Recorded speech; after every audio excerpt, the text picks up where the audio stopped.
Hi, guys. Welcome to this episode of the Trainer Feed. We are your hosts. My name is Angel Sanchez. We have David Bravo Hi. and Jacques Deloger. What's going on, everybody? Today, we're going to Well, that was cover... funny, but David's always giggling.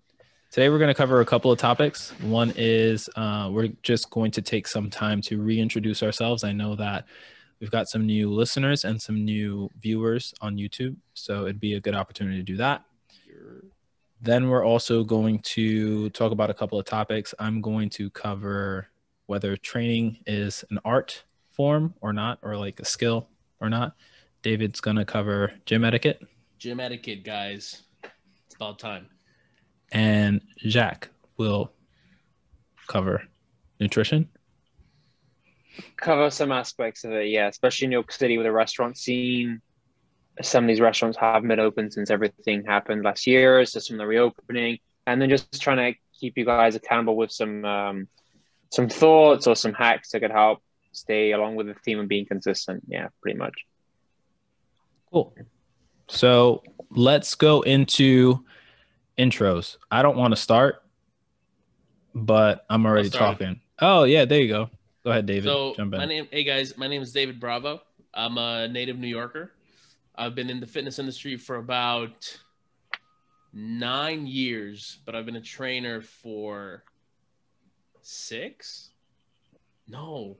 Yeah, going on 6 years at Equinox, and I've gone through a lot of their EFTI, a lot of their curriculum. I'm Viper certified, Kettlebell 1 and 2 certified, Precision Nutrition Level 1 certified, and I've dabbled around with strength and conditioning through NCSF. Not Animal Flow certified yet. I'm waiting for Jacques to be a master instructor so I can take his class. But one day. Other than that, yeah, trainer life in New York City is always up and down. So, where do you see yourself in 10 years? I don't know. Hopefully back in school. Hopefully maybe going back to school for something in the law field. That's where I have my undergrad in. Oh, I see. So you're trying to like finish that up? Yeah. So, keeping fitness as my kind of hobby in a way, keeping it going. Cool. That's awesome. All right. Wait, John Jay? You went to John Jay, right? Yeah, I went to John Jay in the city. I've been in the city all my life. I went to high school in the South Bronx. I went to school in Harlem, and then college in Midtown. Damn, you're a product of the slums. Let me stop. You see, Fat Joe and J-Lo went to school with you? No, they're up in the Bronx. No, South Bronx, South Bronx. No. You don't know that song? All right. No, it's all good. No. J-Lo's Castle Hill. But she always reps at South Bronx. Yeah, but what has she done for the South Bronx? Oh shit! What have you done for me lately? Jenny's from the block when it's convenient. Damn. Oh shit. Yeah, points. All right, so I'll re-intro myself. Name is Angel Sanchez, similar to David, born and bred in the city. New York is my hometown. Started getting into fitness. I think fitness has always been a part of my life, but it started to envelop a little bit more as I got older. I did martial arts when I was a teenager, had some success there. Then I went to school initially for engineering, but then similar to David as well, I went to a CUNY school. I went to Lehman College, and I was supposed to transfer out, but one day my buddy was like, hey, would you like to work out at the gym in between classes? I said, sure. Went there, had a decent time. I realized I was weak as fuck. People were like bench pressing, all this weight and all that stuff. And I was more of a body weight guy. I think it's because of like the martial arts background and just like growing up in the city, you do pull-ups on scaffolding, shit like that. And then I noticed that, my arms were shaking just holding a barbell. My hands were hurting. I couldn't keep my arms down the next couple of days after. I was like, I need to figure this out. So I kept going back. I was like reluctant at first because I wasn't really I never really played for like a sports team or anything like that. So I didn't feel comfortable like being in a locker room and just like changing in front of people and all that stuff. So that the social aspect for me, it was like I was in a different world.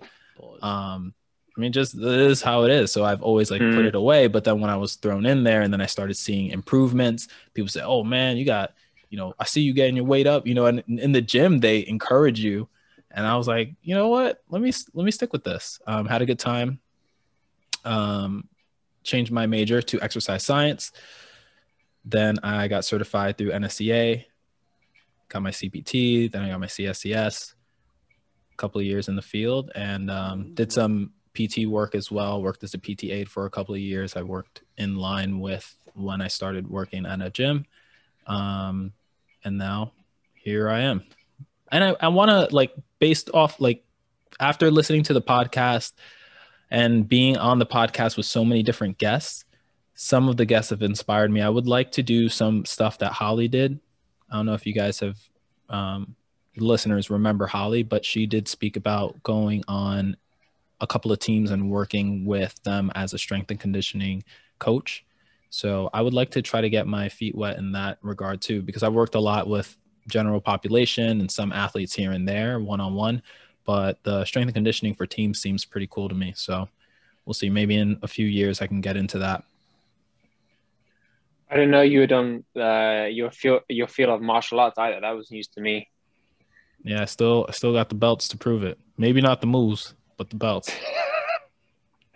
Did you know that, David? I didn't know that about Angel. I think I've heard him say it before. What kind of martial arts? Karate.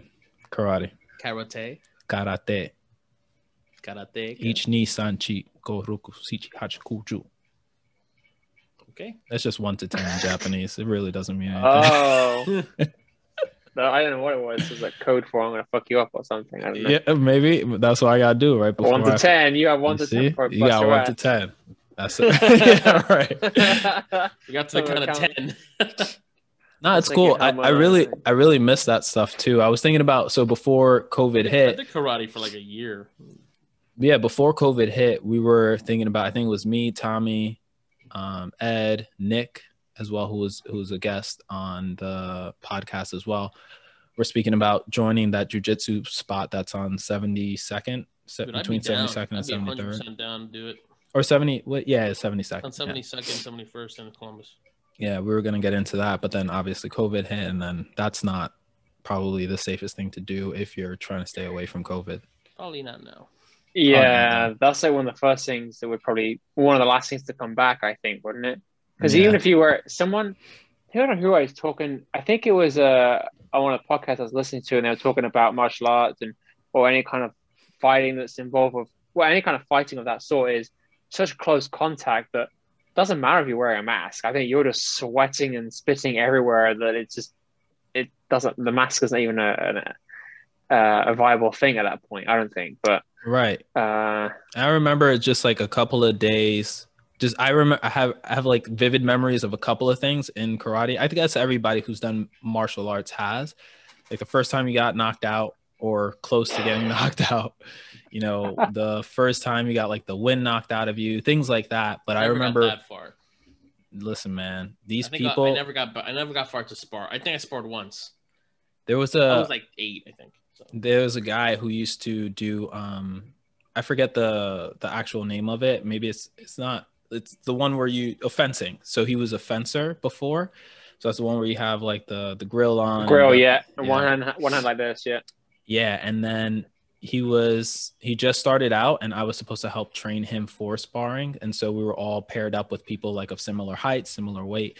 And that dude had like very ballistic movement, but he just couldn't like jab and like, throw kicks. He was just very used to just like throwing everything into like one shot really quickly. And he punched me right in my face. And you're supposed to like light tap, things like that, but he punched the hell out of me. And I was like, damn. I fell back a little bit, whatever. But my instructor saw that, and then he paused it. He told everybody to stop, and he switched out the biggest dude in the dojo with me. And then he had me box like the dojo partner or whatever. And that dude beat his ass. That was a rough one. It was At least like he saw it. they and made did sure I something was about good. I it. said I was good. Yeah. You know, they said you want to keep sparring. I said yeah, I need to get the reps in. And then he's just like, that was crazy. That was wild. Anyway, that's my spiel. Wow. All right, Angel Jack. get it. Yeah. Yeah, Oh, I have an let's introduction All about right, cool. We're myself. good. All right, on to the topic. God damn. Oh wait, Jacques. Fuck, my bad. Yeah. No, reintroduction about myself. Yeah, so for those of you who don't know, I am born and bred in Europe, more specifically in the United Kingdom, to French and Scottish parents. Why? Because that's who I am. It's my makeup.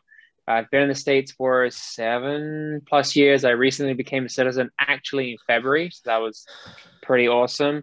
In terms of health and wellness, I've been in the industry about 6.5 years, around the same time as these guys. What got me into the industry was my love and passion for health and wellness, but for sports more specifically. I played rugby back in the United Kingdom for like 9-10 years, and played a little bit of tennis, but played a bit of hockey, ice hockey at university in England at Birmingham University. And when I came over to the States, I did start in retail, but when I got into fitness, in the first year of training, I had a serious knee injury, and it took 3 doctors, 2 MRIs later to realize it was a pretty serious injury. Anyway, long story short, 3 surgeries later, I'm very familiar with knee injuries. And I also had a hand surgery, but long and short of it is it makes me feel very familiar with anyone who comes out of surgery looking to gain strength back, looking to get back in the weight room, and feel stronger than they were before the surgery. That's somewhat one of my mottos. And it helps me be very empathetic with people who've had injuries. I'm very sensitive to that, in the sense that anything that might be like a small sensation, I'm very aggressive about adhering to it.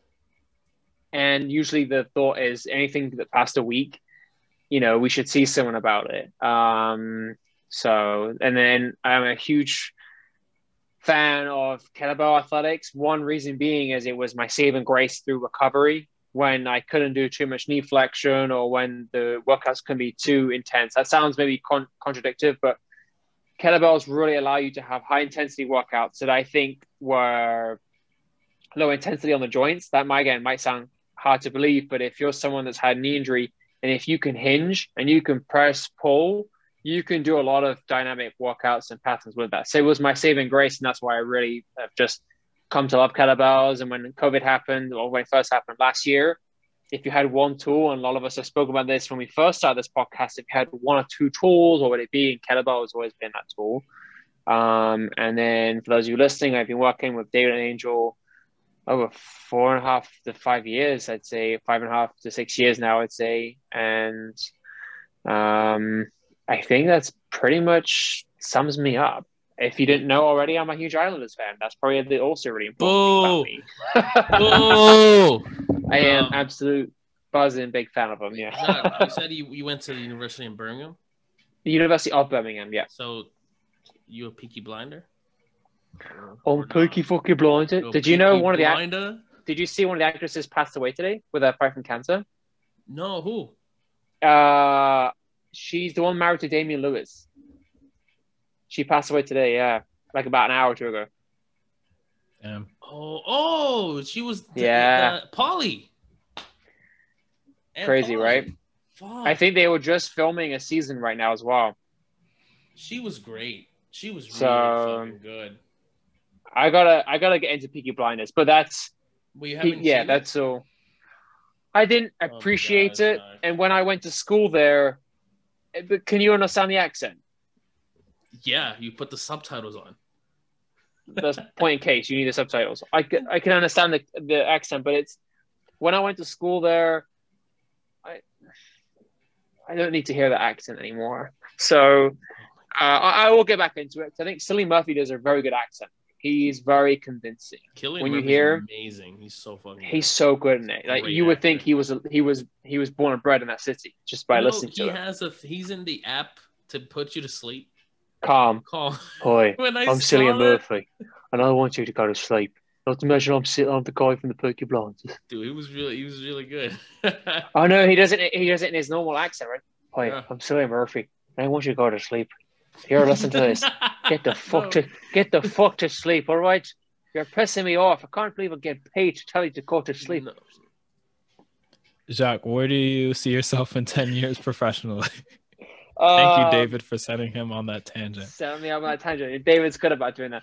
Honestly, I really hope to be on the West Coast. I know we're on the East Coast right now, and I really want to be uh, being able to have, I think, a mixture of private clientele and have some either facility or some company of some sort that can almost self-run itself, or be higher up in the ranks in the company that we all currently work with. I want to do something of that nature. I just want to. It's interesting because I think we heard Mike Boyle say this when he was in the industry in his 20s, 30s. Mm-hmm. No one at that point had been in the industry still working in our field up until the 60s, 70s. Mm-hmm. He mentions things like that, I think. And he was the first one to do it. And I think very few get to do it. So to be able to do it, it's hard. I don't want to say too much because I don't want to set myself up, but I already have plans. Ultimately, people who listen to this might be laughing, but I really want to be able to design my own house, like on the West Coast, like from scratch. And I already have ideas in my head what it wants to look like, but it's might be very unrealistic. But I hear a lot of when podcasts talk about visualization and the mindset of it, and that's something I hold myself accountable for, and I try and be good about saving and that. But before we move on, let's hear where you want to be in 10 years from now, because we didn't ask you that question. No, I kind of touched up on it, but before I go back to that, I did want to follow up because you're kind of thinking about all this stuff right now. And based off what you said, it seems as if something in the rehab space might be something that you're interested in. Maybe not directly, or maybe you haven't linked the two together, but with your appreciation and empathetic role being like treating people with surgeries or, prehab or rehab. And then you also having the idea of trying to build your own space or have your own space. Have you thought about marrying the two? Like you can have some gen pop that you train, but then also have a facility that runs a rehabilitative process, or, works with some hospitals or something like that? I've thought a little about it. It's actually very interesting you asked that, because I spoke to a couple of people about trying to grow the idea of that field, and not the drawback to that, but the theme or subject I bring up often is it's hard to sell or promote that side of our industry. It's so much easier to say, come to see me, and in 6 weeks you'll walk out being summer ready. That sells a lot better. It's a lot easier. And we all know as fitness professionals that even if you sell that 6-week program, it's not a sustainable concept. It's not something that you can go with long term and assume that's going to fix everything. But I have thought about it. Ultimately, I also think about these things, whether it's working with teams, working with. I also think sometimes we can admit that sometimes if you know one professional athlete, if they were injured, they can push you to the whole team, and the whole team comes and sees you. And then you have what? You either have the affiliation of the team or a couple teams, and then you get the private clients because they want to continue working with you. So I think about it. I'd love to, I love something in that concept. I think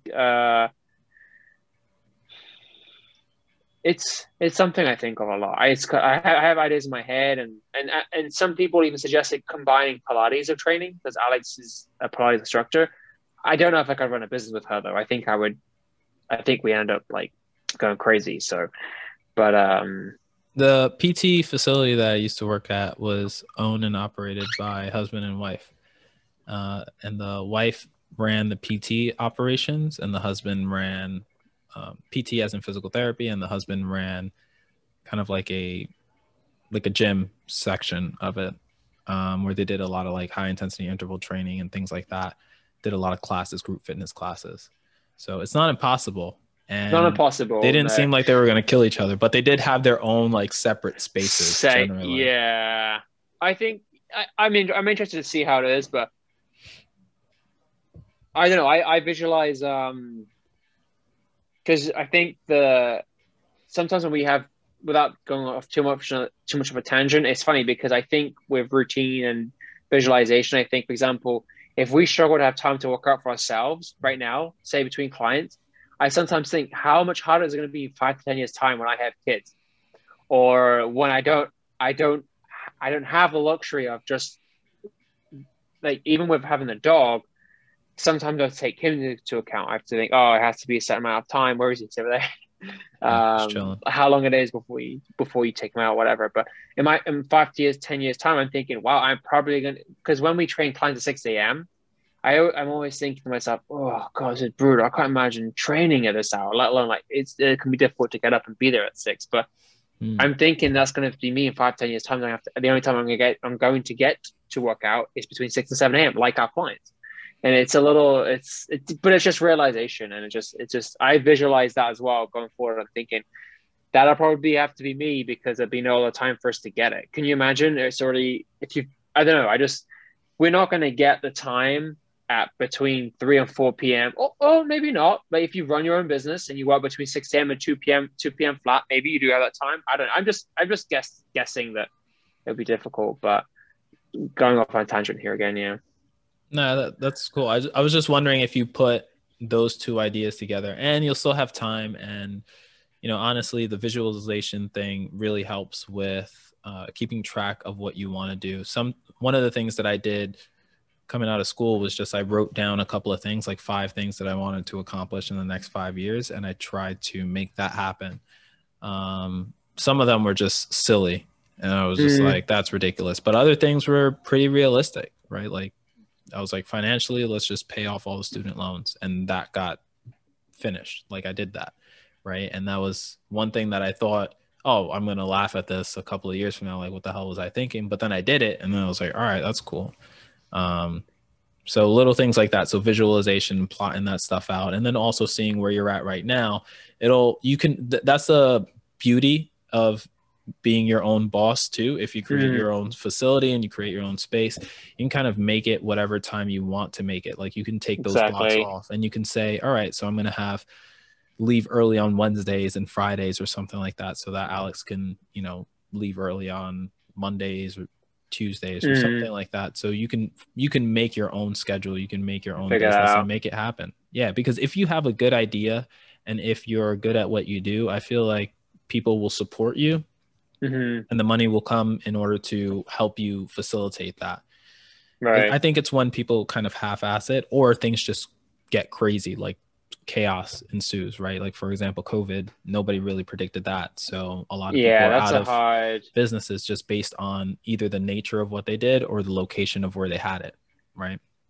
There was a really interesting podcast I listened to, and they interviewed a guy who his business concept is, they bring fitness to you. I think it's a truck of moving parts that come to you, whether it's an office space, whether it's an outdoor park or apartment, whatever. And he was talking about COVID, all the necessities survived, right?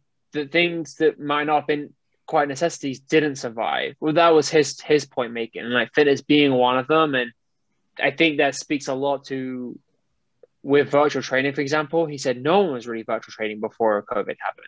I was training one person if she was out of town, and she was out of town once every 2 months. And that was my first experience. I'd done maybe 2 sessions, so I was a little familiar with it. But at that point, when people realize, yeah, I have to stay in my apartment in isolation, people start realizing, oh no, I need my exercise, my physical exercise, my movement. I need my coach, my trainer will make it happen. I think that was a big testament. And that was something I thought was quite powerful when he said, was that fitness and training is a necessity.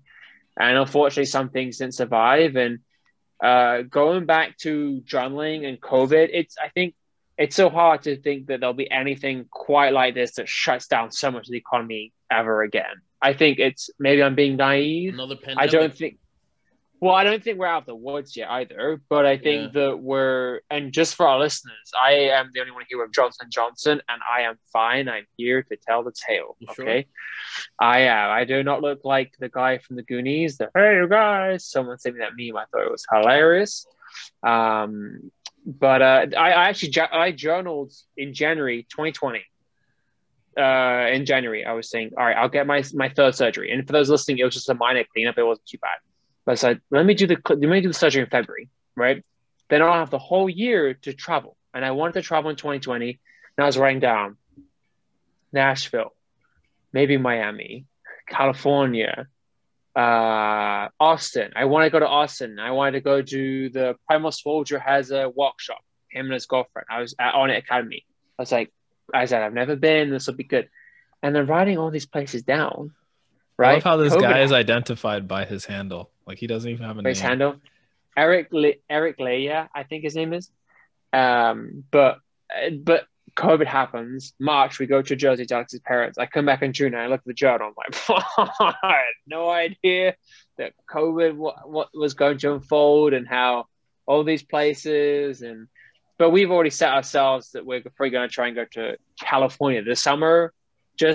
We're just so exhausting. But did we even cover what Angel wants to do in 10 years time from now? I don't think so. And I just Another said that rabbit I hole. wanted.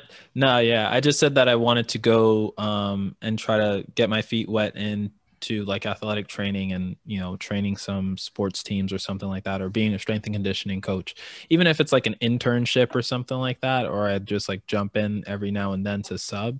I think it would be cool to kind of understand how to move teams, because it's a little bit different than just one-on-one. And I've done like group fitness here and there, but I think that with teams with a specific goal, with a specific sport, I think it becomes a little bit more involved, and you just want to make sure that all the pieces are coming together. And it would be cool to understand it from that level. Obviously I spoke a little bit to how I never really played an organized sport, so I wasn't really familiar with the social aspect of it and the environment and all that. So it would be cool to kind of go into there and just learn, right? I might see, just, Holly spoke about all the things that she kind of learned from that experience. And I think that it would help me become a better coach if I understood that from a coaching perspective. Because some clients that we have are former athletes. And like I just put on a client right now who's like a former D3 athlete, and she was like, just with it, every exercise I gave to her, she was just like on it. Like she knew her how to move her body. She knew what injuries her body was prone to. She knew what her body was at right now. And she was like, I'm just going to drive. Just give me like metrics, give me like distance, time intervals, this, that, and the third. And she just understood it. I didn't have to really tell her like 10 seconds on, 20 seconds on. This means that you're going to work at this intensity for 10 seconds. Like she just knew, right? She knew the lingo and all that stuff. So that was very helpful. And I would like to help facilitate some of that. So that way I have a better understanding as a coach when I put on clients from that world. Or it might be something that I want to get more involved with. But let's try to circle back to a couple of the other things that we wanted to speak about today. So David, gym etiquette. Right now, people are jumping back into the gym. They're saying, you know what? I spent the past year on lockdown, had my account on freeze. They charged me $20. I said, fuck it, I'm coming in. $30. So what's up with gym etiquette right now? Where is it at right now? And what could we work on? So, I mean, this all started with a post that I saw from Barbend. Shout out Barbend on IG. You posted this yesterday? Yeah, I think this morning. And it was like, even though it was like, quote unquote, even though you're vaccinated, the CDC still recommends you to re-rack your weights. And that got me thinking, right? It's like, what goes through your mind when you're putting on 315? When most of the time when you put 315 on the bar to squat, you're not even doing it right. And you just walk away. You just walk away from your bar and you just leave it all there. What if someone that's not as strong as you, or someone that's not as tall as you, comes and wants to use the squat rack? That's the dick move. Like, you have to be, come on. You might as well just take the weights off. And now with COVID, it's even more of a struggle with some people, because some people don't clean their weights. They don't wipe down their work area. They don't wipe down the weights because they're taking it off. They don't wipe down the barbell. So the biggest thing that I always see are either no one re-racks their weights. People just leave, there are people that leave sweat marks around the whole work area because they're just sweating bullets. That, or somebody's on the spin bike, and then they would just like leave a puddle of sweat everywhere. I don't think it's it's great that you're doing work. Awesome. If your goal is to sweat a fucking liter of water because you think that's gonna, give you a better workout, then Congratulations. Congratulations, good for you. But that doesn't mean that the other person's gonna want to do that too. Maybe the other person wants to do some sprints on it and it's gonna be on it for like 5 minutes, 10 minutes, right? So that's the biggest thing that I've seen, at least where we work. It's either the weights, the sweat, and then one more thing.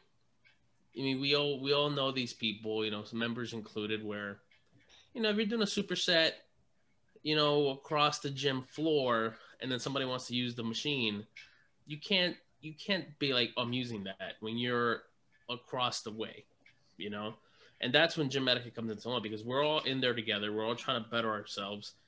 It's not only one person's gym. Gym etiquette really means that you also care about the place that you're working in. You care about the people there, and especially with COVID now, I think it all has to be a collective union when it comes to the safety of everybody, right? So re-rack your weights, wipe down the machine you're using, and I know some of the cleaning cloths are very wet and they're very moist. So maybe, if you clean it down, just get another towel to like dry them off. But, just look out for one another, especially with COVID. We're not over the hump yet. It's still a thing. Wear your mask properly. And get vaccinated. So wear your mask properly as well. No one's forcing you to come in the gym. If you can't wear the mask, you can't breathe. I did have somebody complain at me because my client was squatting and then she took it off to drink water or coffee she had, and then she puts it back on usually. And then I go to put a kettlebell away, and one guy was like, "Hey, if your client's gonna take your mask off, make sure to tell her to put it on." And I'm like, she was drinking her drink right between sets. She put it right back on, bro. Like, calm down. Go do your fucked up deadlift somewhere else, man. Get out of here. Shit, man. Go do your bump deadlift. Worried about your back, not whether or not somebody that's 50 meters away from you is, But that's just that. I don't know. I want to quickly jump in on a story that I encountered. I think I told Angel the brief summary of the story, but there's a member. No, because frequently the mask is below the chin, below the nose.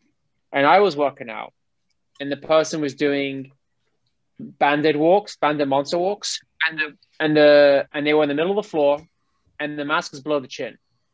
Like, what is the thinking there? And I've seen this person do before, and I told my house, "Excuse me, do you mind? Can you put your mask on?" It wasn't even as if it wasn't even filtering below the nose.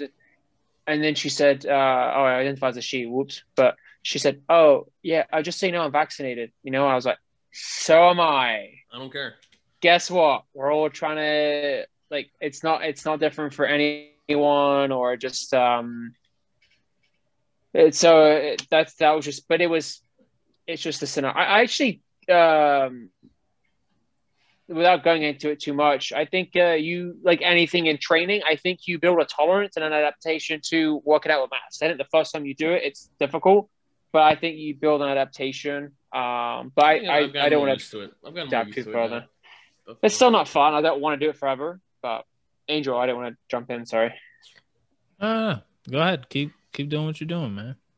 I was chilling. Well, I was just saying that it could be an adaptation process, and even on the spin bike, it was a little tough at first, but then I think that the paper ones are the easiest ones to breathe, and Lululemon have these. They brought out these really good ones that I wear, and I almost thought I lost it, but no one could afford Lululemon. Retail for $99.99. No, a 3-pack is $34. Ah. You see? And we all get a discount with Sweat Collective. Right, because Under Armour's mask, I think they started them with like $30 a piece, and then now they're like 2 for $40 or 2 for $30, 2 for $50, something like that. Wow. On Amazon. And get a box of 50. Give Jeff Bezos take that money. Box of 50 masks for like $12. And sell it on the street for more. And scream. Thank you, Jeff. Yeah, thank you, Jeff. Thanks, brother. My name's Jeff. I wish I invested in Amazon when it was nothing.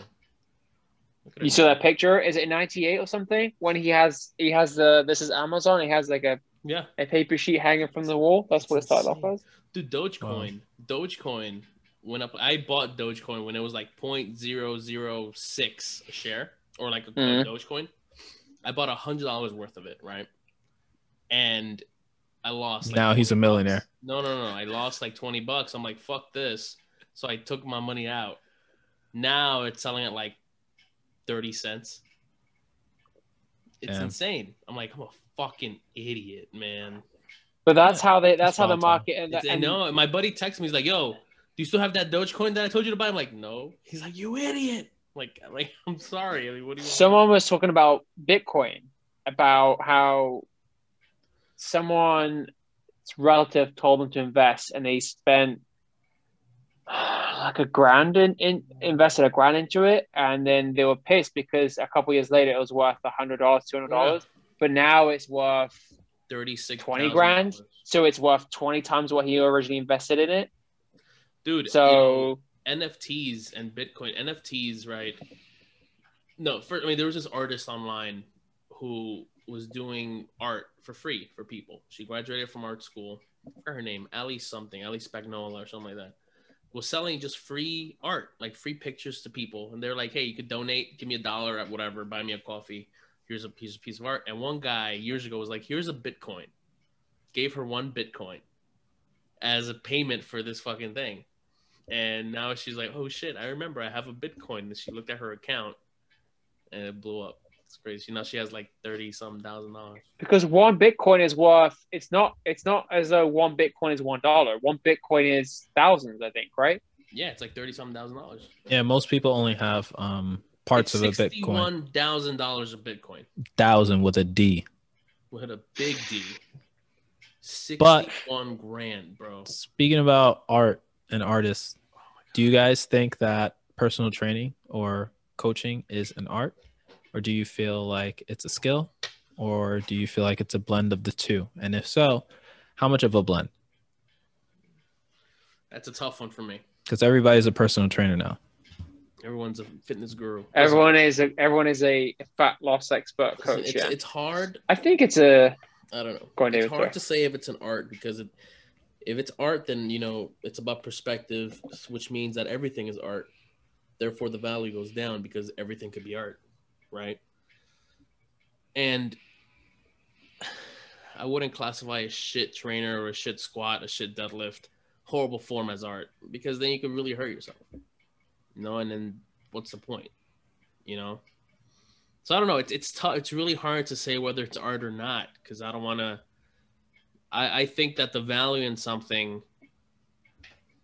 really depends on the person and how much of their time is invested in learning, things. If that makes any sense. Yeah, because I also feel like you can classify somebody as an artist, right? Where it's like, no, I'm not an artist, I'm a coach. So like it's weird. But I've also heard people speak about trying to add something to it, like they have their own style. But Jacques, what do you feel? How do you feel about it? I think it's a mix of both. And I think David brings up a valid point about how it's interesting because you mentioned if someone has poor form, or someone's coaching, it's interesting because I often look at art and think that if someone scribbled 3 lines, it can auction and sell for millions of dollars because that's fine art. It's like my interpretation of it is it's garbage, but someone else's interpretation is it's amazing. And Jacques thinks Mona Lisa's garbage. No, but I just think it's so. It just to me, it's like, oh, this is worth millions. And I actually watched a really interesting first part of an interesting documentary. Did you guys hear about that 1990 the biggest art theft? All these pieces of art that were stolen in a museum in Boston, and it was estimated $200 million was stolen in 1990. There's a documentary on Netflix, but it's worth watching. But anyway, going back to the actual conversation, I think it's a mixture. I think, like any profession, any craft training, you become better at the art the longer you're in it because the more experienced you are, the more you've seen things, more injuries, the more, I think anytime the first client we've trained and they couldn't hinge, I'm like, shit, like, what do you mean you can't hinge? I don't know anyone that can't hinge. That was some of my thinking. So I think it could be a mixture of both. And I think, I think it's a mixture, and I think that it might look different depending on who your client is. Like you mentioned your client earlier, who was so in tune, and we've all been fortunate to inherit some of those clients that someone's probably trained them previously that spent so many hours breaking down technique, breaking down methods, breaking down so many concepts of training and training well and training in proper form that when we inherit those, you can literally throw anything at them and it can make you look like the best professional. But it's not to take credit for someone else's work, but that is an instance where it's the profession where it can sell you, but that might not necessarily been your hard work or crafting, right? So I think it's a mixture. And I have a separate question that kind of stemmed from that. Where do you find the value in a coach? Is it the client and their movement, or is it the coach and their certs or their knowledge? Ask that question again. So where do you find value in the coach, or more value in the coach? Is it the clients that they train in their movement quality, or is it their education, the education of the coach? Not to sound like I'm on the fence, I think it's not quite 50-50, but I think it's more 75-25 in favor of how your client moves.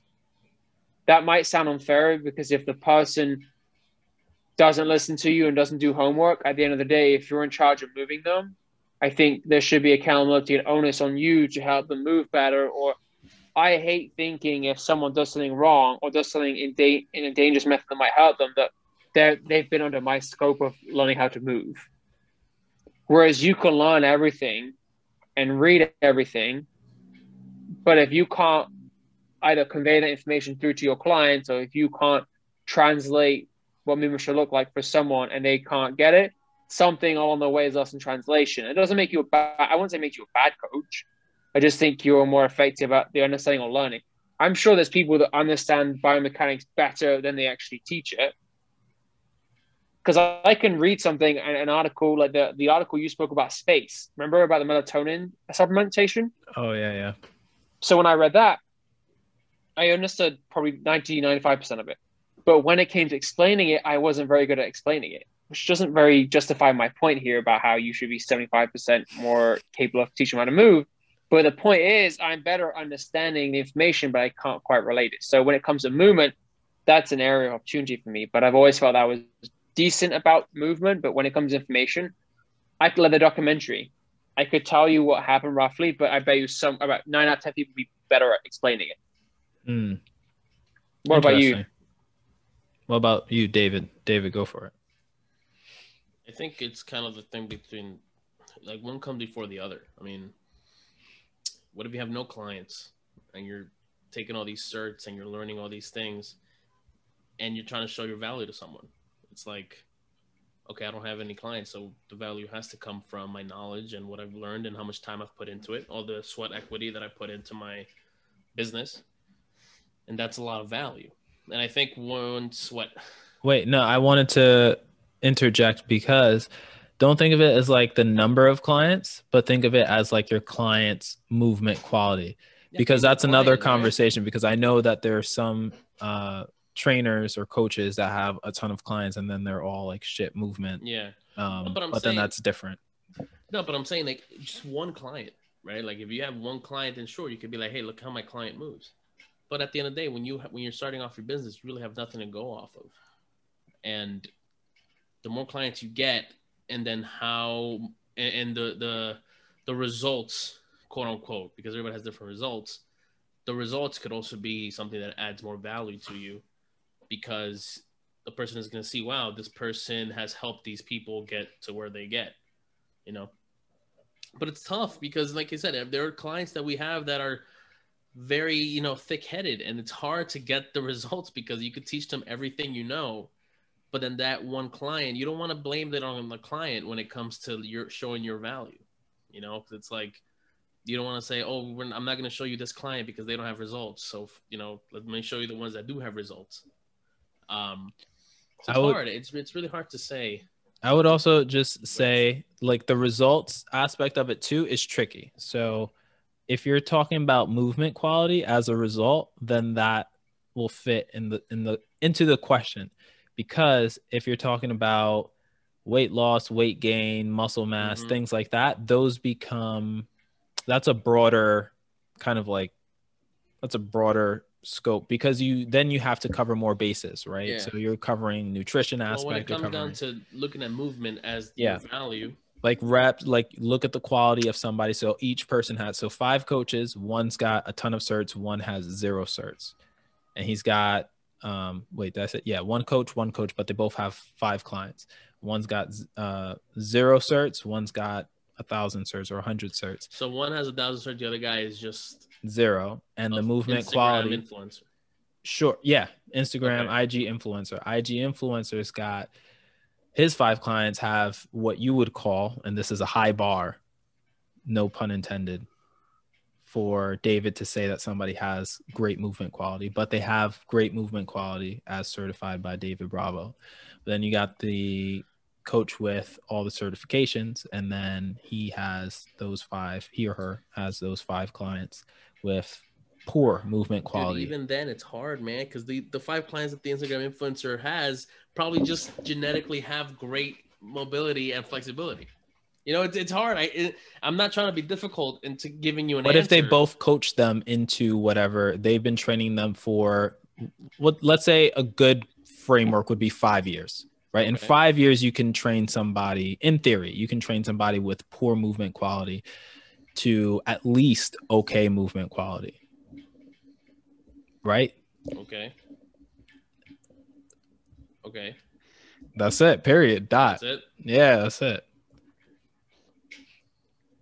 Because you're throwing in genetics. My man is taking that question and just adding stuff on. Tough. I know. We ask which one is more. I know it's a challenging question.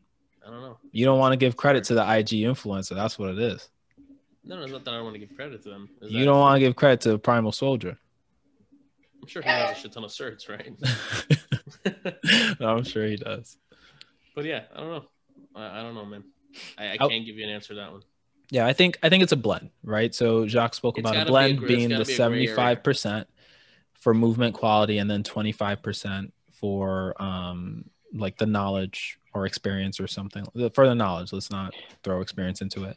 But I think maybe not 75, but I do definitely think there's a blend to it, because if you have all that education, but then you can't really put it into practice, it doesn't necessarily make it useless. It just doesn't make that what you're doing, it doesn't make your personal training sessions better, right? It doesn't make your one-on-one coaching better. It might make you a better educator. It might make you a better role model. It might make you a better mentor. But for the purposes of looking at a client and having their movement quality be better or more productive or less harmful, it doesn't really translate. And that's something that I was really focused on when I first got into personal training, because coming from the exercise science background, I saw a lot of people coming from different backgrounds, and some having more success with their clients, and some people having not so great success with their clients.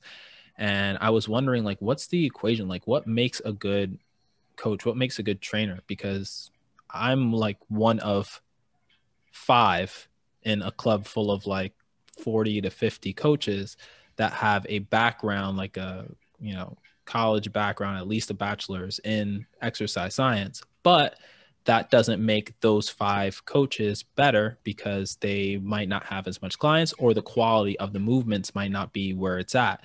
Right. So there's a lot of factors that go into it, right? Business and, what they look like, what they smell like, if they take care of themselves, if they talk shit to their clients, if they talk shit about other people's clients. There's a lot of factors that go into it. How in shape they are, like people see you and they're just like, I want to do business with this person versus that person. But I do think that it's more beneficial to have that, your clients have better movement quality and learn something as well. I found that towards my senior year, they really focused on less about numbers and learning algorithms and more about practice, right? What do clients need? Do they need to know their BMI, or do they need to know that if they injure themselves, they should see a physical therapist or a chiropractor or whatever, because that's not your scope, right? Like, you have to know these things in practice. That way you're better able to handle real world or real life situations. And it's all information at the end of the day, but you have to be able to distinguish what's important, what's not. I think jumping on that real quick, maybe I misheard it, but there's definitely been scenarios there are scenarios where you can be the number one performer and the training might not be. We spoke about this in previous episodes, I think, where if there was a way to reward more the quality as opposed to the quantity of a session, it's hard as a company because you do like 3 exercises. Go on. No, go ahead. All I was going to say was if you have someone that does 30 sessions, I spoke about it in a sense of, let's say if you were to measure benchmarks. So let's say if you had, I don't know, Joe has 40 clients, or he does 40 sessions in a week. And if you have, I don't know, what I say, Joe, and then if say you have Marcus doing 20, or Jane, let's say Jane, for example, is doing 20. But of the sessions that Jane's doing, let's say 10 of her 20 clients have hit performance benchmarks, right? Mm-hmm. And overall satisfaction, let's say average of the members is significantly greater there. And let's say Joe only has maybe 2 clients hit benchmarks. Now, there's so many variables. So to say that it was, that Joe didn't spend enough time programming or having a somewhat specific systems in place to make sure the clients were going to meet benchmarks. Because again, if a client only sees you once a week, that's a lot of hours in a week that you don't have direct influence over or accountability over. But just as an example, if you were to reward that person for having greater benchmarks or greater number of benchmarks achieved through their client roster, that ultimately, maybe not from a business model, but from a performance, from a health and wellness model and client relationship with the client trainer relationship, is that those things are significantly enhanced. And if there was a way to compensate those for the same pay, I don't know. Again, from a business standpoint, it doesn't make sense, but from a trainer's perspective, it would be, yeah. And it would help you keep good coaches like on staff, because there were times where I was really discouraged. And I felt like I should just jump into something different because, I did not feel that it was a good business model to have numbers rule over movement, right? Like numbers being like sessions, the amount of sessions. Like if you're paying me to be somebody's friend, I could be somebody's friend. Maybe I'm not that charismatic, or I'm not. Yeah. I can be more. There are things that I would have to work on. Like I'd have to be more approachable. I'd have to be more engaging. I'd have to like accept more text messages and more emails and phone calls spontaneously, but definitely be more extroverted. But I did not feel like that was like, I'm not being paid to be somebody's friend. I'm being paid to help them improve their movement quality and get them to their benchmarks or get them to their goal. So I always felt like I felt like that was something I really wanted. But again, it's not necessarily, maybe it's a business model that you can make when you start your own spot, something that you can look for. And now that, obviously when I first started, I didn't really do this because I was trying to get my foundation under me. But now that I have clients that I've been training for a while, I oftentimes ask them, maybe at the year mark or half a year or quarterly, I just ask them like, how am I doing? How am I doing as a coach? Do you feel like there are some things that I could be doing better? Because that also helps you perfect your craft. And sometimes you hear things that you never would have thought of. Sometimes, it's fine and you just hear, oh no, I think you're good. You're doing good, but keep asking that question. Same way as like, I open up all my sessions with how are you doing? And then how is your body feeling today? Or how's your body doing today? And that helps them get into the habit of listening and then obviously being more open. And sometimes it's just their body's fine, but then other times it's just like their body feels like complete crap. And having that door open and having that repeatability, asking, how am I doing as a coach? Can you give me some feedback? Did you like this? Did you not like this? What did you like, not like? That always helps perfect the craft. And then obviously, hopefully it'll lead us to being better coaches in the future. Yeah, hopefully. But I like the example you touched on. I think it's yeah, I just think it's important to speak about those things. Yeah. All right. So let's pivot. I'm going to pivot to businesses are opening up, restaurants are opening up, people want to eat out more, and Jacques has something to say to his clients about it. No, I know some of my clients had spoken about some of the restaurants that opened up the first time since I guess since indoor dining had closed. I think I understood that it was either since December or maybe in a year. But anyway, some of these places opened up for the first time, so I understand the thrill of going back to some of these places. But I think it's a tough spot to be in because this is a very difficult stage to be in mentally, to have been deprived of everything. And I'm not a theater person, I'm a sports person, but I've been fortunate to see sports on TV. I've actually been able to go back to see. But if you're into theater and it's just been nothing, I can't imagine how tough it's been. So if you get some remnants of your usual life that are coming back, it's a very exciting time. But I think if I pivot towards when you're trying to, if you find yourselves now with friends who have been vaccinated, or if you're now at the point where you're in a situation where you feel safer and you're going back to hanging out with friends. And I just heard stories where if friends would bring back treats and you feel harder for you to say no. I think you just have to come up to yourself and say, and it's not always easy, but like, what do I want to get in the next year? And when we spoke about journaling on in the episode, I think that's good for performance standpoint as well. I want to perform a bench press of 150 pounds, or whatever, 250 pounds, whatever it is. Or I want to be able to have this percentage point, or whatever it is. If you write those things down, and if you look at it and you read it and you think, oh, there's no way, like then that's maybe not the path for you, the goal for you. But when you keep in mind, and something that we've probably learned in the past, the discrepancy tool, I want to lose as much weight, but I don't know if I want to meal prep. It doesn't have to be that black and white. It doesn't have to be that straightforward. But you have to ask yourself these questions. And it's I've had clients also say, "Oh, you'd kill me. I had a scoop of ice cream." I'm not going to kill you. I love ice cream. I'll go get ice cream too.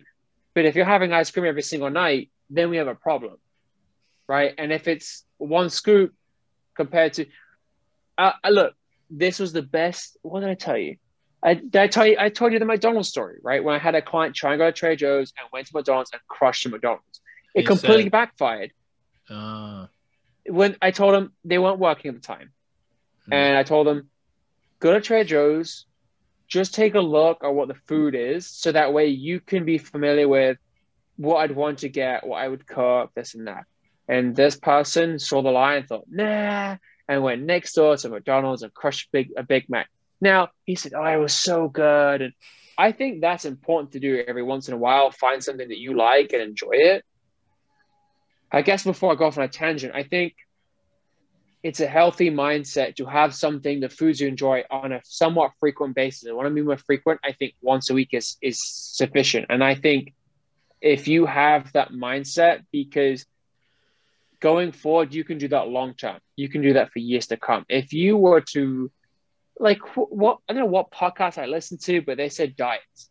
There's no or 6-week fixes, a Beachbody diet or workout.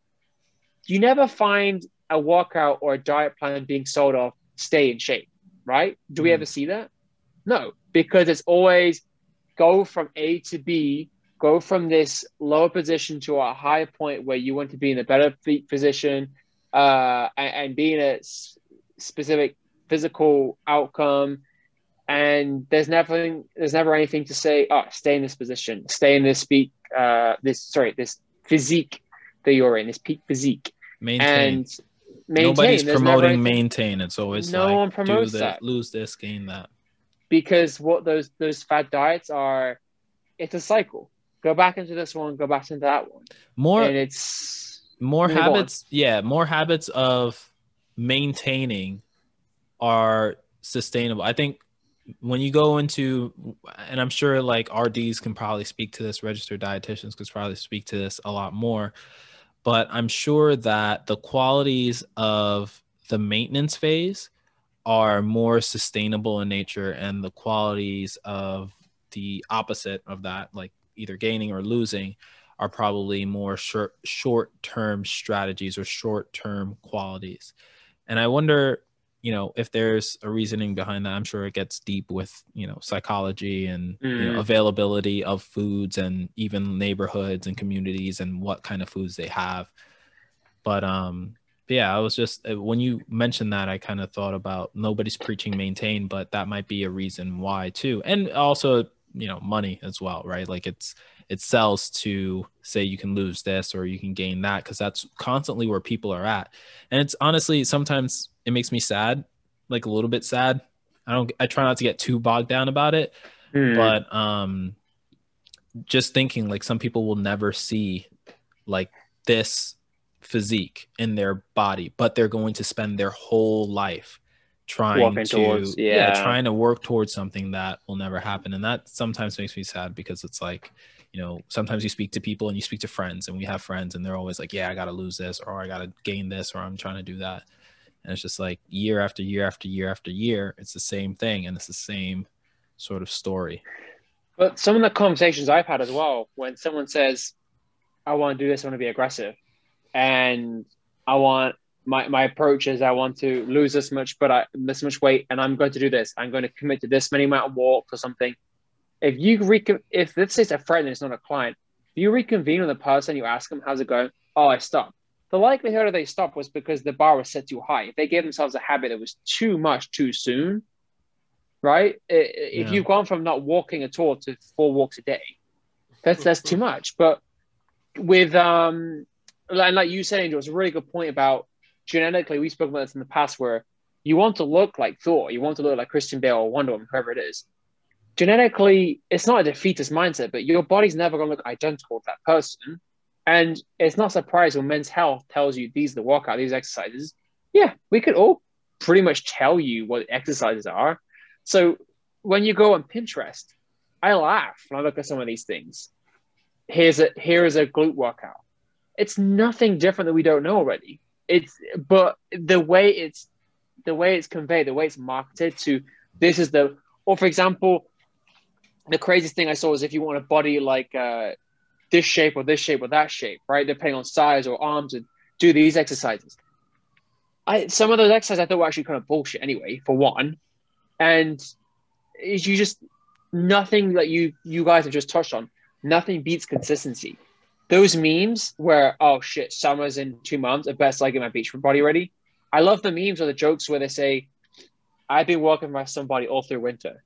Like I've consistently been doing this week for week, and that's why when people spoke to me about having to get ready for something in a month, and if it was someone close to me, I would say, okay, so what are we going to do that's going to change? And when they came to me about asking about meal prep or about food, I said, you can do this your way, or you can ask me for my help and take this away. Oh, this and that. And if you're not arguing, but if you're discussing whether you should take something, the cleaner, the better. The closer to the source of the food from the ground, the better. I don't know if I was talking to a client about this. I said, closer to the source, the better. I'm not saying you can't have dried fruit, but if you have fresh fruit, even better. Same with foods in general. Sorry for my tangent. You went on a sick tangent. I kind of helped you out there, but that was just to fill space. That was just to fill the void. It's all in the realm of wanting to help people, and just there's not a.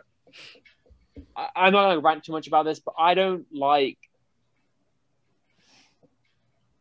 No, I won't go. So let's pull it back. Let's pull it back. Pull back. I was going to go off on one. No, don't. David, do you have any thoughts and comments before we close this out? Because I know we're wrapping up soon. Well, I think the biggest thing that's helped me in the past when I've had to prepare for a competition or anything was always just like a consistent basis doing, certain things. So being consistent with something is going to be a lot better than, going back and forth with diets. Diets are not meant to be a long-term thing. That's what it's called, a diet. And what are people going to do after the diet is over? What happens after 6 weeks? All right. Are you going to go back to doing what you were doing before, or are you going to actually change something? So consistency and keeping it simple is always, I think, the go-to. Yeah. The closer it is to their reality too. I know Jacques had mentioned like one time a week, going out to eat one time a week. And I think that it depends. Like it depends on the person. Because if people are You can't have eating an out, investment banker and telling him, hey, you can't go out on client dinners or client lunches anymore when they're like right? billions of dollars on the line. You That's can't tell true. him to stop. Even What you if can his tell goal him, is, yeah, go ahead. I mean, what you can tell him is, how about you change something or you add something to whatever it is you're doing. You don't have to go and have everything under the sun at this dinner. Maybe how about you have, something a little healthier? Still, Yeah. go to the dinner, but have something healthier. Wasn't there someone on our church curriculum that had a client who had Chinese takeout every day, but it was just a clean? Do you remember that, Angel? Yeah, it was you. No, just kidding. I don't know. No, but it was. And when I heard this, I was like, "There's no way."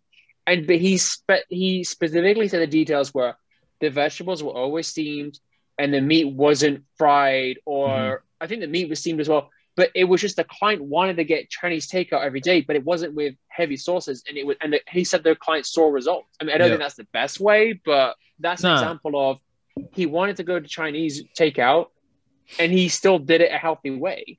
If you ever order Chinese food and you tell them, what is it, like no soy sauce or anything like that, no soy sauce, no duck sauce, whatever they put on it, you say, I want chicken and broccoli, white rice, or brown rice, chicken and broccoli, brown rice. I did that for a hot minute. That was my little like hood snack or whatever. Munchies at like 1 a.m. Just like, yo, let me get this chicken and broccoli, no sauce, you could brown even have rice. The sauce on the side and not even use it. And that's rough. Like it looks a different color, but it's weird, man. It's definitely different.